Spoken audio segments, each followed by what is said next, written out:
Time for around 15 years the race has finished in Bergamo at the back end of the 1990s. Bergamo was a regular finishing location for Lombardia and returns again today, but today bathed in sunshine. And what will the finish bring?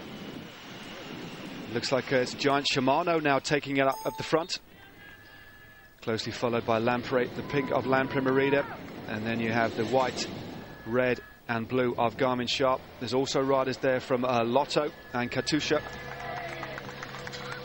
Just hitting the bottom slopes of the final climb of Lombardia. Peter Weening leans on the pedals for all his worth, and it looks like the young Frenchman Warren Barguil. Crash in the peloton of Shimano. There is a crash behind, but Barguil goes on the right hand side, opens up a small lead. Also in there, it looks like that's Tim Wellens riding in third wheel. Albacini up there in fourth place as well, so Albacini right up towards the front. And Pelizzotti on the right hand side. Tim Wellens in your screen now for Lotto. He distances Pelizzotti. A great attack here from Tim Wellens. Here we are, 200 metres now of pave. This is where the road really kicks up, and Tim Wellens looks for the smoothest line, Brian. Goes on the right hand side to get the best sort of traction. The last 4 kilometres, and they're on the final climb of the day. The breakaway has now been caught, and the young Belgian on Lotto Belisol, Tim Wellens, has accelerated away from the bunch, but his lead is only a slender one. Other riders in the mix there, Albacini of Orica Green Edge, and this is the damage that has been caused at the back by the acceleration of the young Belgian. Already a fantastic victory this year. He's opening up a little bit of a gap here. This is a fine attack by Tim Wellens. The road still goes up around 6%. This is a good gap. Very good gap indeed, and it looks like Astana, it looks like the shape of Fabio Aru on the front now for the chasers, Brian. Yeah, big effort from the youngster Tim Wellens, winner of the Eneco Tour earlier on in the year in August. Really putting a big effort on. He was in the attack in the World Championships, but it does look as if this gap is shortening. The Astana riders trying to come across them, but very few riders now left on this final climb. Riders now being distanced on this narrow, steep climb in Bergamo, and it is Aru now accelerates away, and just on his wheel it looks like the figure of Philippe Gilbert on the left hand side, closing the gap to his fellow countryman. Look at, you can see the grimace of Philippe Gilbert there for BMC, closing the gap to Tim Wellens, but he's dragging Alejandro Valverde with him. Valverde there in fourth wheel, closely followed by Katusha. It looks like Joaquim Rodriguez. Michael Albacini is also there for Orica Green Edge, closely followed by the young climber. And it looks as if Gilbert goes again. This is the grim look at Philippe Gilbert. But it's now where the gradient lessens. It's just over the top of the climb. Only 3 kilometres to go now, and it is all together, Brian.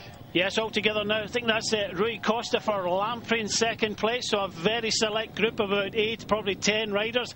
Gilbert said he would give it a big dig in the final climb, but this race is not over yet. 3 kilometres to go, and Rui Costa goes yet again, but everybody trying to get as much oxygen into the lungs as possible. Valverde's there, looks like Rodriguez, Albacini.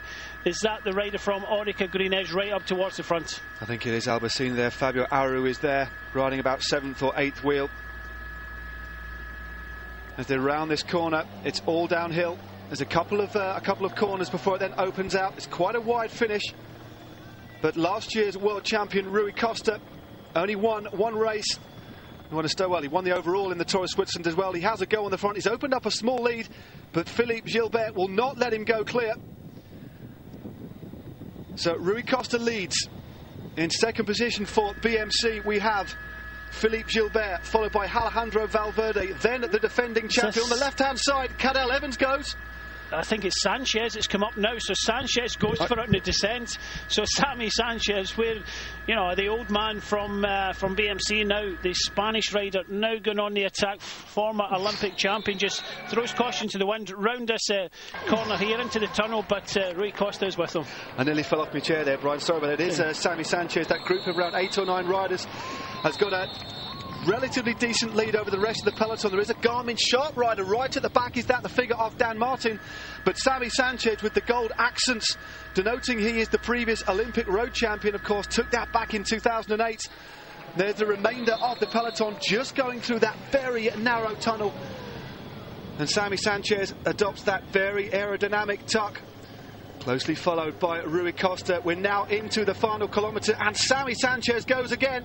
But Rui Costa is close to him. Albacini is also there. And now in the last kilometre, a couple of corners now. Still Samuel Sanchez on the front for BMC. It's a very, very fast finish indeed. Tim Wellens is also there. Fabio Aru is also there. Dan Martin is also there in the blue, riding last man for Garmin Sharp. Philippe Gilbert tightens his shoes. Looking to the left tentatively is Alejandro Valverde, but the sprint is opened up by Dan Martin. Dan Martin opens up a lead. Everybody's looking at themselves. 450 metres to go. Dan Martin hits the front. What a move here by the Irishman. So close in Liège. Bastogne-Liège was robbed of the victory on the final corner, but he opens up a lead. What a ride this is by the young Irishman. He turns right. He makes it out of the corner safely. Dan Martin of Ireland and Garmin Sharp looks as if he's going to take another monument to add to his list of Palmares. What an absolutely spectacularly timed attack by Dan Martin. Alejandro Valverde closes, but Dan Martin takes the victory for Garmin Sharp, closely followed by Alejandro Valverde and the former world champion Rui Costa of Lampre Merida. There's a big crash on the finish line, just on the final corner. But Brian Smith, what an absolutely spectacular win there from Dan Martin. Came from nowhere, timed his attack to perfection. What a win that was.